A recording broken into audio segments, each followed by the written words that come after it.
ਪਾਸੇ ਸੈਯਦਾਂ ਦੇ ਲਾਲ ਹੋਣਗੇ, ਜਿਹੜੇ ਪਾਸੇ ਸੈਯਦਾਂ ਦੇ ਲਾਲ ਹੋਣਗੇ, ਹਾਮੀ ਸਾਡੇ ਆਮਿਨਾ ਦੇ ਲਾਲ ਹੋਣਗੇ। ਜਿਹੜੇ ਸਦਾ ਪੜ੍ਹਦੇ ਦਰੂਦ ਆਪ ਤੇ,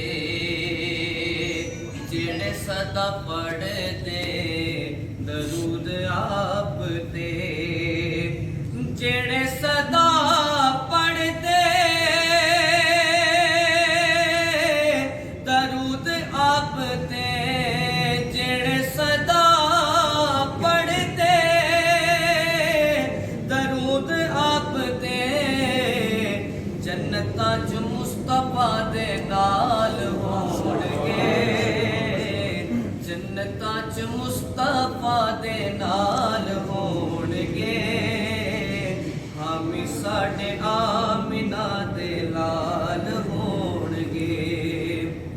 ਸਾਨੂੰ ਬਖਸ਼ਵਾਣ ਲਈ ਖੁਦਾ ਦੇ ਜਗ ਤੇ ਛਾਵਾਂ ਲੱਭਦੀਆਂ ਨਹੀਂ,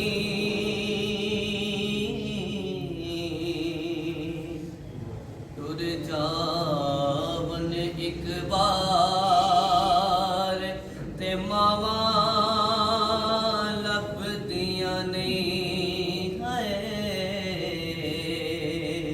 ਟੁਰ ਜਾਵਨ ਇੱਕ ਵਾਰ ਤੇ ਮਾਵਾਂ ਲੱਭਦੀਆਂ ਨਹੀਂ, ਹਾਏ ਟੁਰ ਜਾਵਨ ਇੱਕ ਵਾਰ ਤੇ ਮਾਵਾਂ ਲੱਭਦੀਆਂ ਨੇ। ਕੰਮ ਇੱਕ ਦੋਸਤ ਆਖਾਂ ਤੈਨੂੰ ਕਰ ਜਾਵੀਂ, ਮਾਂ ਦੇ ਮਰਨ ਤੋਂ ਪਹਿਲਾਂ ਮਰ ਜਾਵੀਂ। ਕੰਮ ਇੱਕ ਦੋਸਤ ਆਖਾਂ ਤੈਨੂੰ ਕਰ ਜਾਵੀਂ, ਮਾਂ ਦੇ ਮਰਨ ਤੋਂ ਪਹਿਲਾਂ ਮਰ ਜਾਵੀਂ। ਜਗ ਉੱਤੇ ਫਿਰ ਮਰਨ ਨੂੰ ਥਾਵਾਂ ਲੱਭਦੀਆਂ ਨਹੀਂ, ਜਗ ਉੱਤੇ ਫਿਰ ਮਰਨ ਨੂੰ ਥਾਵਾਂ ਲੱਭਦੀਆਂ ਨਹੀਂ, ਟੁਰ ਜਾਵਣ ਇੱਕ ਵਾਰ ਤੇ ਮਾਵਾਂ ਬੋਲ ਚ ਨਿਕਲੇ ਟੋਕਦੀਆਂ, ਚੰਗੀ ਮਾੜੀ ਥਾਂ ਤੋਂ ਮਾਵਾਂ ਰੋਕਦੀਆਂ। ਮੰਦਾ ਮੂੰਹੋਂ ਬੋਲ ਚ ਨਿਕਲੇ ਟੋਕਦੀਆਂ, ਚੰਗੀ ਮਾੜੀ ਥਾਂ ਤੋਂ ਮਾਵਾਂ ਰੋਕਦੀਆਂ। ਮੁਫਤ ਚ ਏਡੀਆਂ ਨੇਕ ਸਲਾਵਾਂ ਲੱਭਦੀਆਂ ਨਹੀਂ, ਮੁਫਤ ਚ ਏਡੀਆਂ ਨੇਕ ਸਲਾਵਾਂ ਲੱਭਦੀਆਂ ਨਹੀਂ, ਟੁਰ ਜਾਵਣ ਇੱਕ ਵਾਰ ਤੇ ਮਾਵਾਂ ਲੱਭਦੀਆਂ ਨਹੀਂ। ਮਾਂ ਦਾ ਸ਼ਾਕਿਰ ਅੰਤ ਵਿਛੋੜਾ ਸੈਨਾਈ, ਆਪੇ ਡਿਗਣਾ ਆਪੇ ਉੱਠਣਾ ਪੈਣਾ ਈ। ਬਿਸਮਿਲ੍ਲਾ ਦੀਆਂ ਫੇਰ ਸਦਾਵਾਂ ਲੱਭਦੀਆਂ ਨਹੀਂ, ਬਿਸਮਿਲ੍ਲਾ ਦੀਆਂ ਫੇਰ ਸਦਾਵਾਂ ਲੱਭਦੀਆਂ ਨਹੀਂ, ਟੁਰ ਜਾਵਣ ਇੱਕ ਵਾਰ ਤੇ ਮਾਵਾਂ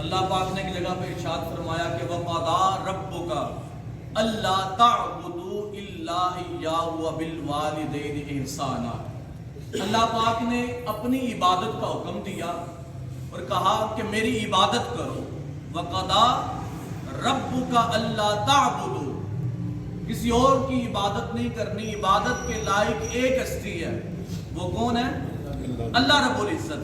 اور ساتھ اسی آیت کے اندر متصل اگلی ایک چیز بیان کی، فرمایا وَبِالْوَالِدَيْنِ إِحْسَانًا، فرمایا میری عبادت کے بعد اگلا عمل تم نے کرنا ہے اور تم نے اپنے والدین کے ساتھ احسان کرنا ہے، ان کے ساتھ اچھا برتاؤ کرنا ہے، ان کا تم نے خیال رکھنا ہے۔ اور اسی آیت کے اندر اللہ پاک نے ارشاد فرمایا کہ اُفٍّ وَلَا تَنْهَرْهُمَا، اتنا خیال رکھنا ہے، اتنا خیال رکھنا ہے کہ ان کے سامنے تم نے اپنے لبوں اور زبان کو سی لینا ہے، اور اف تک کا ایک لفظ بھی والدین کے سامنے تمہارے منہ سے نہیں نکلنا چاہیے۔ اور والد اور والدہ کی کیا شان ہے، اتنی بیان کرے کم ہے۔ اللہ کے محبوب تاجدار کائنات آپ نے ارشاد فرمایا اگر کوئی اللہ کی رضا چاہتا ہے، اللہ کو راضی کرنا چاہتا ہے، وہ اپنے والد کو راضی کر لے، اللہ کی ذات اس سے راضی ہو جائے۔ اور ماں کی شان کیا شان ہے کہ اللہ پاک نے جنت کو عرش پہ سجایا، لیکن تاجدار کائنات نے اس عرش کے جو عرش پہ جنت سجی ہے، اس جنت کو ماں کے قدموں تلے لا کے رکھ دیا، اور فرمایا جو اس والدہ کی ماں کی خدمت کر لے، ان کو راضی کر لے، فرمایا اس کو اللہ پاک جنت عطا کر دے گا۔ تو یہ والدین کا سایہ بہت بڑی نعمت ہے، اور قرآن نے کہا وَاخْفِضْ لَهُمَا جَنَاحَ الذُّلِّ مِنَ الرَّحْمَةِ، فرمایا یہ دونوں ہستیاں تمہارے لیے اتنی باعزت ہیں کہ ان کے لیے اپنے دلوں کو نرم رکھو، اپنے دلوں کو ان کے سامنے جھکائے رکھو، اور قرآن نے کہا ان کے سامنے اپنے بازوؤں کو ایسے شفقت کے ساتھ پھیلائے رکھو۔ اور آگے آپ نے علماء سے آیت سن رکھی ہے وَقُلْ رَبِّ ارْحَمْهُمَا کَمَا رَبَّیَانِی صَغِیرًا، فرمایا ان کے ساتھ اتنا پیار کرو، اتنا پیار کرو کہ پیار کی انتہا کر دو۔ اور آگے قرآن نے مثال دی کتنا پیار کرو، فرمایا کَمَا رَبَّیَانِی صَغِیرًا، اتنا پیار کرو کہ جتنا بچپن کے ساتھ تمہارے والدین تم کے ساتھ کرتے۔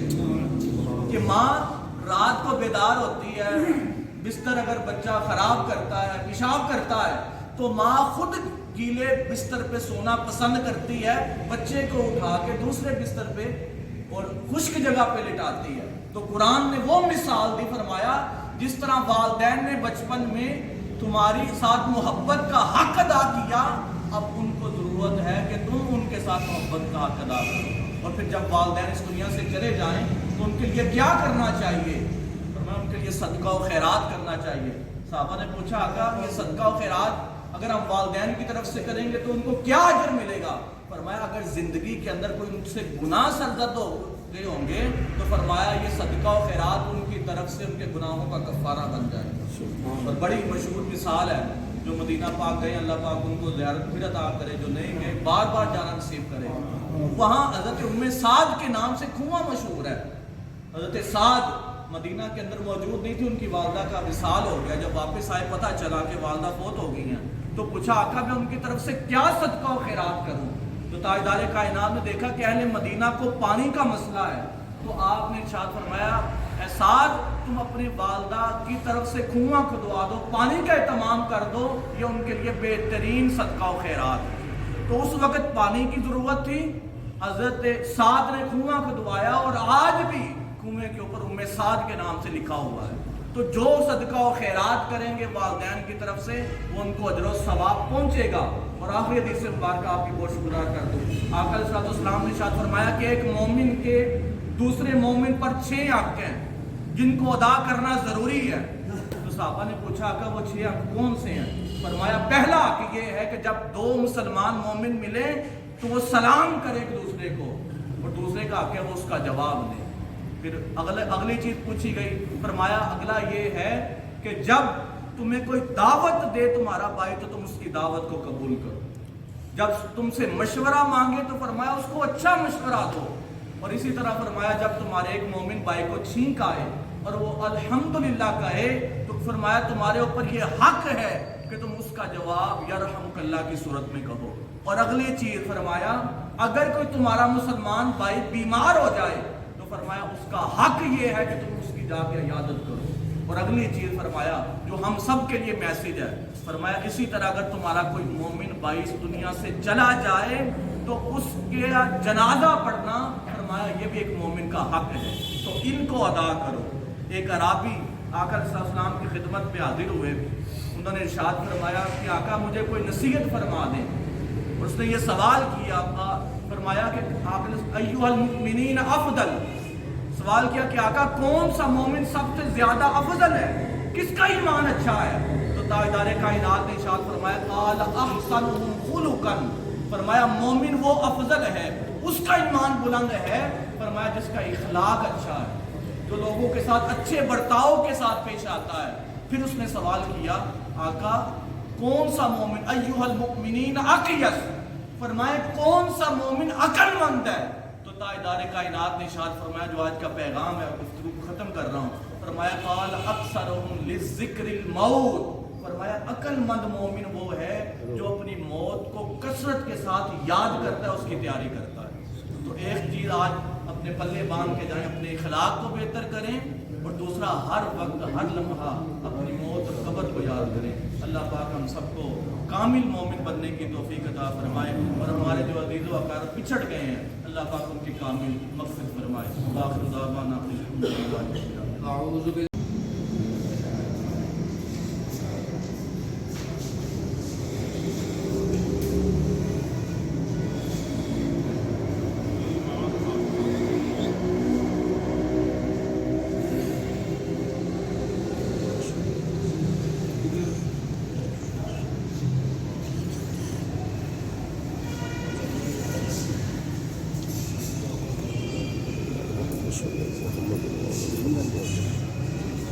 فون بند آ رہا ہے.